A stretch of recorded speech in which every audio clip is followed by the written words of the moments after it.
Yeah, thanks. Who's hungry? All right. Morning. How y'all doing? How's it going? All right. Don't be shy. You like it up here in this area, Berlin, Grand Rapids, Yep. now this deal. Why did you come in for specifically, Well, we came in specifically for promoting the upcoming race in the next month. The hell of a good 400 at Michigan International Raceway and Speedway. You know, we're looking forward to it. It's been a good event for years, and of course, having the fine folks at Hell of a Good, it's always fun to have them on board, and you know the relationship I've had with them. They're the first Kyle Busch Motorsports sponsor and in our opening debut this year, so got a good relationship with them. But I look forward to the racetrack. You know, it's real wide. The racers love it. We're able to come out there and race 3, 4, 5 wide. Racetrack really tends to lead to some great racing out there. So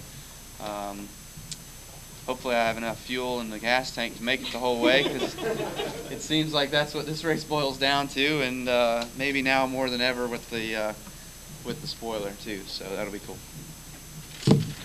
Your foundation was established based on a visit that you had to Grand Rapids at St. John's Home. Mm-hmm. Does that make coming to MIS more special for you?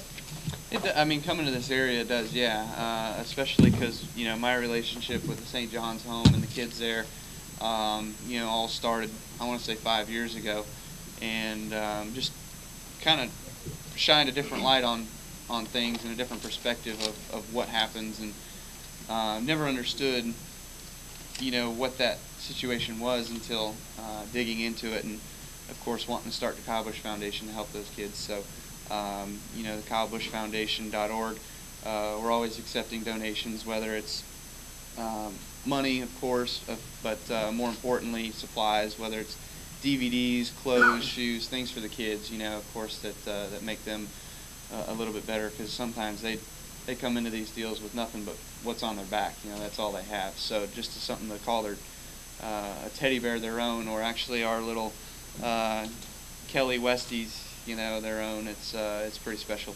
How much enjoyment can you get jumping in one of these go-karts and racing against fans? It's neat, because you know fans they're drawn all different ways. You know, I bet you there's a few fans here today that are wearing some other drivers' apparel, but yet they want to have a chance at me. So you know, hopefully I signed enough waivers on the way over here that I'm taken care of. But you know, should all go well. So it's exciting to see what you know what their perspective is, because it's always, you know, it seems like whenever I leave things, it's like he's a lot different than I expected. You know, so that's always good anyway. Driver was putting on a good show, Talladega, or Green Light, Richmond finish it. How do you evaluate some of the changes that NASCAR has made this year? 12 races in, 11 races in?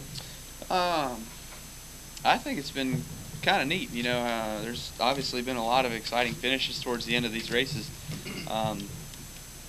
Some that have benefited me, others that haven't. So, you know, we got a lot of criticism. Actually, Dave Rogers got a lot of criticism from the Phoenix deal with coming down towards the end there and the green, white, checker finish, not taking 2 or no tires. And so, you know, it's just the way the sport works sometimes. But, you know, with the spoiler coming in this year, it really seems to have brought back my driving style that I like to have, you know, to the car. Versus with the wing, I always just felt like I was never comfortable with the wing. You know, I just was always, something was missing. I can't pinpoint it, but I've been doing pretty well since the spoilers come back. I think we've had a shot to at least win every single race, and JGR has been strong. Denny winning this weekend too, so that's been exciting to see, and we're pumped up about the future. I mean, anytime you get a win, it's always great, especially in the Cup Series. You know, everybody likes to tell me, you know, my minor league wins don't really mean a whole lot in the truck and nationwide, but to me, any win's a win. You know, you beat the best of the best on that day. That's the competition that was given to you. So, but as far as the Cup stuff goes, you know, winning at Richmond was cool, especially, you know, being able to do it 2 years in a row. Last year it was on my birthday. This year was the day before, and seems like I'm developing something there that hopefully will stay around for a long time. They can keep my birthday there on that weekend would be good. Kyle, you've won a lot of races over the series. You haven't won a championship as far as the sprint car. Yep. How important is it for you this year to get the job done? I mean, it's important to everybody, every driver out there. Denny certainly, he's not going to be happy after the season if he doesn't win a championship. Jeff Gordon, so for us, we've got a lot of contenders that are going to be capable of doing it. We got to beat 10 guys in the final 10 races, but for us to win a championship, that's what it's all about. But first off, we need to make sure we get in the chase. So the chase is first, and then once we get that done, then it's after the championship. But we look forward to developing our cars and getting things better through these next 17, 18 races before the chase starts, and then being a lead candidate to try to go after it. Kyle, with your win at Richmond and Denny's success that he's been having recently, do you guys feel that Dave Rogers said a couple weeks ago that you felt like you're progressing right about where he thought you guys would be by now? With what you've accomplished so far and where you're going, do you see Joe Gibbs Racing being able to finally knock Kendrick Motorsports off their pedestal? I certainly hope so. We've got a lot going for us. Joey's really come in this year, and he's really done a nice job too of being able to help us and give us a lot better feedback, a lot better information. And Zipadelli and Mike Ford and Dave Rogers all work really good together. So the way the cars leave the shop now this year, I feel like are a little bit better prepared. The way we get to the racetrack, we're just a little further ahead. So, I mean, whenever you start that way, it seems the weekend goes a lot smoother. I'm going to say that's the reason for our success. I mean, Denny unloaded the best car at Darlington and won the race, so that was good. We unloaded one of the best cars at Richmond, and we won the race. So that's all we need to do. We just need to keep doing those things. And, we're still running last year's cars, but really when you look at things, there's not a whole lot of difference between cars. It just seems like the more you run cars, the more they kind of just taper off a little bit. The fresher the car, the better it runs. So, we've got a lot of new things coming, and the team's excited about it, and the Mars and Interstate people are really excited about it too. So hopefully we just, like you said, hopefully we just kind of keep progressing towards that chase, and once we get there, we really hit a stride. Kyle, Friday night, the nationwide race at Darlington, the two Z-Line cars were really stout. Mm-hmm. And it came down to the end of the race. Both of you were 1 and 2. And there was some conversation on the radio. You guys can flip a switch and you can talk to Denny. Some think that is kind of orchestrating the finish, where you guys get on the radio and say, "Oh, let's finish this, we're the two best cars here, let's just get it over with." What if you took that away and you couldn't talk to Denny? Would the finish, or if it was another driver, would it have been a little more competitive finish?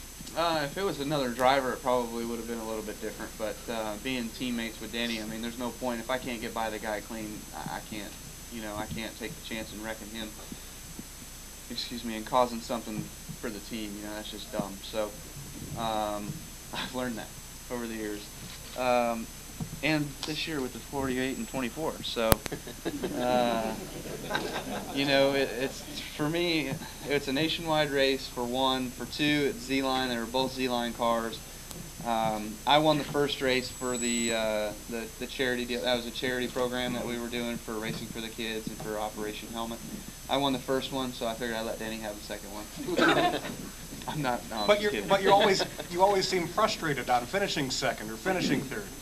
This weekend you'll go over $35 million in career earnings. I don't know where it's gone. It ain't. I don't have it. New team. Yeah, I don't have it. Why do you always seem so frustrated finishing second or third? Well, in the races where I lead the most laps and should have been the dominant car, or I was the dominant car and don't win, those are the frustrating ones. If you've noticed this year, I haven't had a dominating car that I've lost with. Well, besides Phoenix, and I did show. So, but the nationwide stuff, Denny was the best car that night. I couldn't beat him. Yeah, our cars are the same, but I had a couple different things in my car that were trying to beat him, and it didn't quite work for us. So, Joey, he had a dominant car at California earlier this year nationwide, killed us.